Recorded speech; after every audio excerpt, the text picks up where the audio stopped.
Ella married Amado Roybal, and Amado had some experience working with theaters in Santa Fe, and he got this idea that he wanted to come back to this area and to build the Penasco Theater.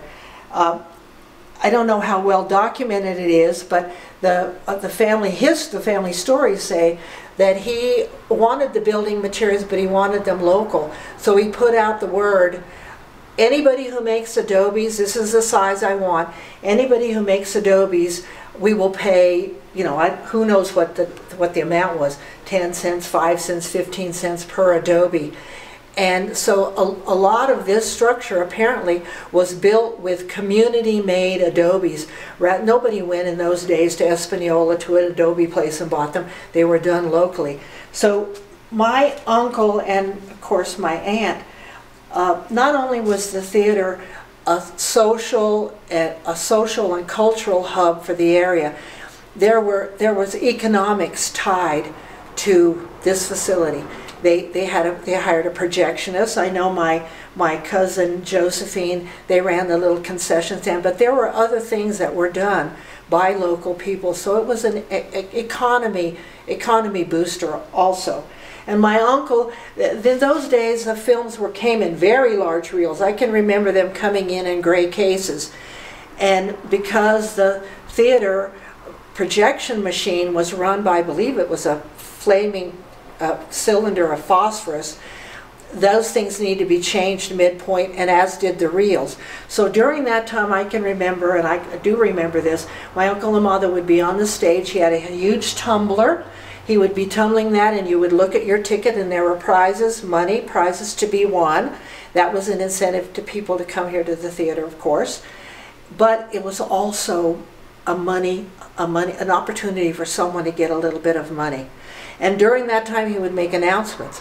During this past week, this is who died. This is so-and-so, congratulations, you have a new baby girl, or whatever it was. If there was some important national news, my Uncle Amado would make an announcement. During the holidays, he would dress up like Santa Claus. There would be little gifts for children. Easter time there was something. And of course, there were traditional movies that were run at that time too. For example, during Easter, I know they always had the film Marcelino Pan y Vino. As the years rolled by, the Penasco Theater became more than just a venue. It became a cherished landmark, witnessing the ebb and flow of generations. Amado and Stella Roybal had 4 children, Patricia, Amado Jr., Josephine, and Monica. They all helped out running the movies and the cafe. It was a lot of work. Tell us what you did. We did, we'd have movies, we'd have to get the popcorn ready, we'd have to get candy in the candy case. We had a candy case up here in the lobby, and we had Cokes, and we'd have to get all that ready. And then we'd go see a movie. I mean, they'd have the movie. And right after the movie was over, we had to sweep because they were going to have it for the next day, and we didn't want it to be, you know, we wanted it cleaned out too in case there was any cigarettes or anything that people had thrown. This is the book that my dad had. How about you? And this was his first movie on August 1st. I remember her playing with her cane a lot. I believe it says August 1st, and then, 1947. I mean, she was always in gatherings, wow. You know. And that was Song of Scheherazade was his first movie. Well, they never and they held it for 2 days, I guess. That's what I and remember. then they did this movie for that many days. And then there was this one My favorite movie at the theater was Jerry Lewis movies, and we used to watch them every New Year's Eve. And we'd all go to the movie theater, and the person that owned it, Mr. Ray Ball, he would give everybody a packet full of noise makers and candy, and sometimes peanuts and stuff. And he would do that every New Year's. And then at midnight, after watching 2 or 3 movies, he would take his rifle out and shoot a shot in the air. And he would call it, they were killing the old year and ringing in the new year. It was quite an experience, because people used to really come and fill up the theater at that time, and it was usually a triple feature compared to other movie nights, which were just like 1 or 2 movies plus newsreels. Eating popcorn from the big old popcorn making machine they had there at the theater. That was the best, and it was always fun, and we used to attend that theater every New Year's Eve for sure. That was the one thing that we'd never miss. And most of the time they used to, on regular Fridays, they used to show mostly Spanish movies, you know, like Cantinflas and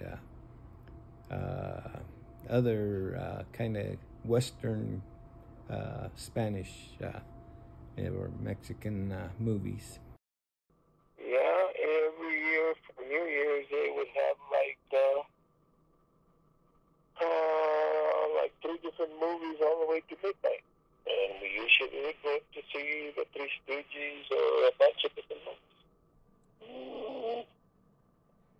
And I guess for Christmas they usually had a Christmas matinee during the day, and Santa Claus, the owner of the theater, would come just to Santa Claus behind the truck, going up and down the road saying, "Go to the movie, watch whatever." I think I was in 7th grade, and we went to see the movie The Ten Commandments in school. Okay, and then tell us how the cafe got started. Oh, it started with a little store. I think we had just a little store for the kids coming from school and just kind of candies and stuff. And then we started with the menus and started with the cafe. Wow, that's neat. Green burrito. If you want to know what that is, it's you make hash browns. Then you make your green chili, which is just like the hamburger, beef, and green chili with garlic. And then you combine that with the hash browns, and then you put cheese. You roll it in a tortilla, and then you smother it with red chili, and then you put cheese, and then you heat it until it melts. Booths along the side, which would have been right in here. There were booths with a very, very large Southwest picture of Chamisa that was painted by Josephine. She was a very talented artist, and so that along the wall was that huge, it was massive picture. Then below that booth, but in the center were tables which could be reconfigured, and here they've been reconfigured. My uncle and aunt were very involved in the church, and because it was one of the few places where people could gather and food could be provided, there was no such thing as really catering then. Tables were rearranged, and a dignitary from Santa Fe, from the Archdiocese, is here. And I'm sure there are folks who come here who could tell you who that was. But dignitaries from the church, when they came here, this is the place they came to eat and maybe meet with the heads of the Catholic Church to conduct whatever business was being conducted. But in this picture you see my Aunt Stella and my Uncle Amado, rather in a place of honor. Everybody who sat very close to the dignitary of the day was, pretty special. In here you see Monica, who was one of my younger cousins, and then local people of importance in the Catholic Church. We used to do a component for Adolfo Beck. You did? Your family did? Yeah. Oh. I was the supervisor. So we had a lot of people from Peñasco that were sewing. We put, my dad took all the seats out, put a flooring. I was thinking of how he put that flooring, or what happened to the flooring. I don't know, but he leveled it. And then they put sewing machines, and the company was out of Santa Fe. Can't remember the name of the company. I forgot. But we ran it for a while, and then they decided not to do it anymore, so we moved out. But we hired a lot of people from here to sew. I worked at the theater. I believe it was my senior year. I didn't work there that long. But then they used to have a movie on Friday night, Saturday night, then on 1 o'clock on Sunday afternoon, and then at night again. So it was 4 showings of the same movie. So we had to be started 63 and a little bit into 1964. We got paid $2. For every day or what? Yeah, for each day. It was a lot of money, $8 over the weekend. Yeah. So what'd you do? Like load the reels? Yeah, then they used to be the projectors, and they call them in reels. And one of them still there in the lobby. They had 2, and they were up in the attic pointing towards the screen.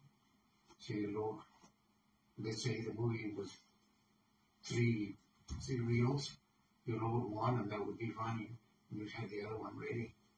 And then it would flash on the side when number 1 was running out, so you turn on number 2. So you put number 3 on the other one and continue with that. The man that originally built the theater was Amado Roybal. He was from here. And I think he was a manager of the Linsick Theater in Santa Fe. So he was there when they built it. And I've only been once or twice to Linsick, and I went. I just got the biggest game from not the pelota, the cebadilla. And my dad hauled it with horses up to the top of the placita, and then they loaded them in a truck when they built the Linsick. So he got the idea of the Linsick, came and built the theater here in Peñasco. So things started.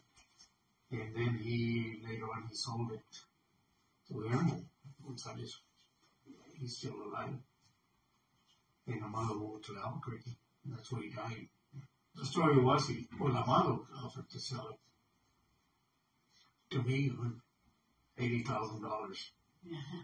The story was that Emma bought it for the $80,000. Well, Amado told me for the $80,000. But the story was that he sold it for $200,000. Or one of the summers. It was in the late 60s. They put a sewing area there. And you know how you're in the theater and you go down to there's an incline to get to the screen. Well, this Avelino that was still, he built it up so there was a flat floor. And he put it, that was where those programs like HELP or CAP or those, they were economic programs. Basically a waste of money. They put sewing, they would sew, I don't know what they were sewing. I think they were sewing, not backpacks, like Gary. Duffel bags. Duffel bags.